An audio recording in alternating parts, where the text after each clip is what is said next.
So this morning, in place of the news, we're bringing you some highlights of the budget presented, the 2022 budget presented by the Finance Minister yesterday, because we'll be delving into it a lot more later on in the show. So let's go back and bring you some of the highlights of the Finance Minister's presentation. Speaker, COVID-19 contributed to the acceleration of the digitalization of Africa. Data from the Bank of Ghana confirms a growing trend in online trade.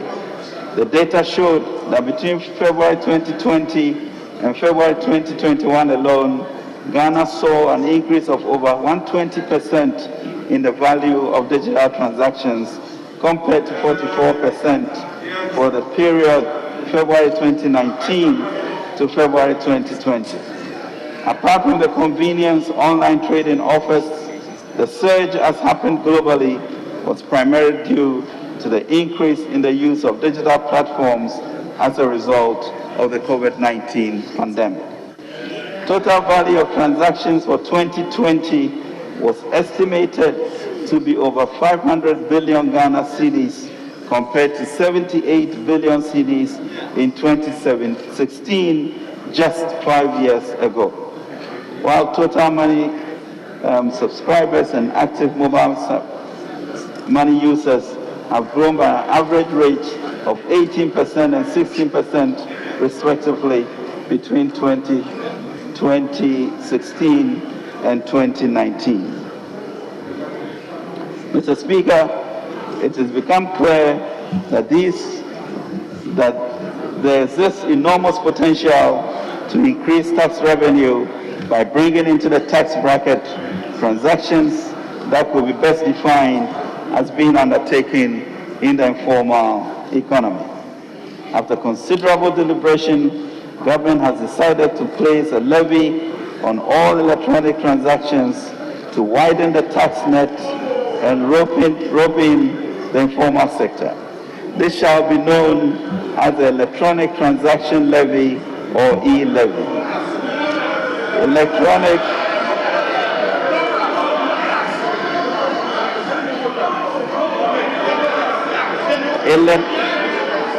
Mr. Speaker, electronic transactions covering mobile money payments.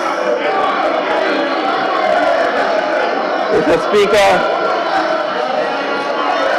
honourable members, order.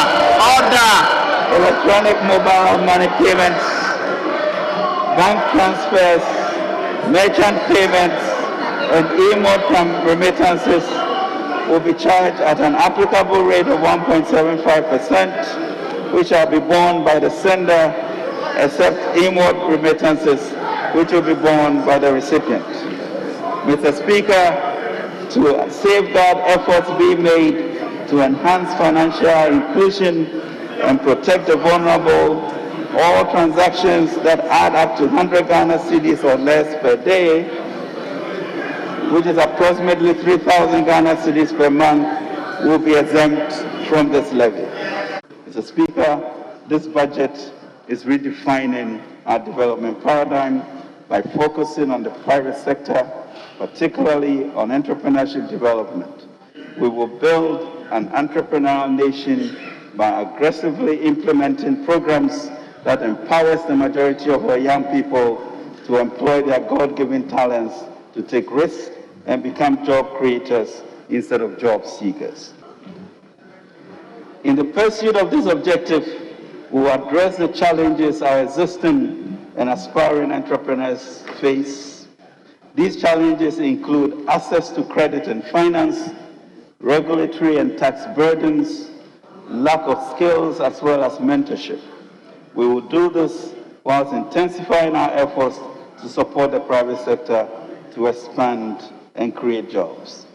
Mr. Speaker, this understanding of the youth employment challenge, as well as extensive consultations of stakeholders, including youth associations and educational institutions across the country, have led to the development of what we call the Youth Start Initiative. Which proposes to use 1 billion Ghana cedis each year proposes to use 1 billion Ghana cedis each year to catalyze an ecosystem to create 1 million jobs, and in partnership with the financial institutions and development partners, raise another 2 billion Ghana cedis over the 3-year period. In addition, Mr. Speaker, our local banks have agreed to a package that will result in increasing their SME portfolio up to 5 billion Ghana cedis over the next 3 years. This, Mr. Speaker, results in an unprecedented, historic 10 billion cedi commitment in the next 3 years to the private sector and the Youth Start program over the next 3 years. Mr. Speaker, implementing partners of the Youth Start. Mr. Speaker, the Ghana Enterprises Agency, the National Entrepreneurship and Innovation Program, and partner financial institutions will serve as the implementing arm of Youth Start. Entrepreneurs will be able to apply for support through a dedicated Youth Start online port line. NEIP will also engage our faith-based organizations as partners for the delivery of essential artisanal skills, business competitions, and feasibility studies, and introduction to financing institutions with a commitment of up to 10% of GOG's contribution to the Youth Start program. We have found through this tax a reliable method of funding our roads. As at the end of September 2021, routine maintenance was carried out on 21,165 kilometers of the trunk road network, 6,265 kilometers of the feeder road network, and 2,937 kilometers of the urban road network. Mr. Speaker, development works progressed steadily on several major projects. The Pokwa interchange under the Accra Urban Transport Project, which involved the construction of a 4-tier interchange, the only one in Africa, construction of 12 kilometers of selected roads, segregated walkways, footbridges, underpasses, and drainage structures was completed and commissioned on July 9, 2021.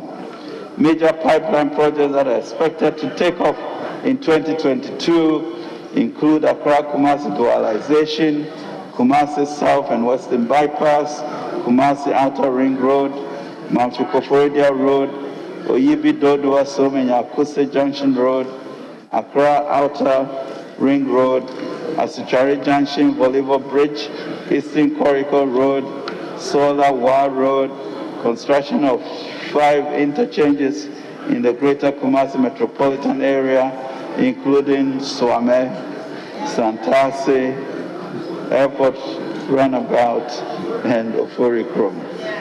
Mr. Speaker, in addition, our public-private partnership program for the financing, construction, and management of road infrastructure has 3 projects at different stages of preparation.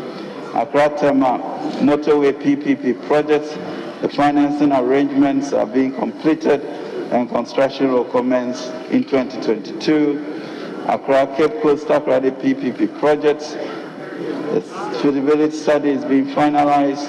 The final feasibility study report will provide key inputs into the Abidjan-Lagos Corridor project.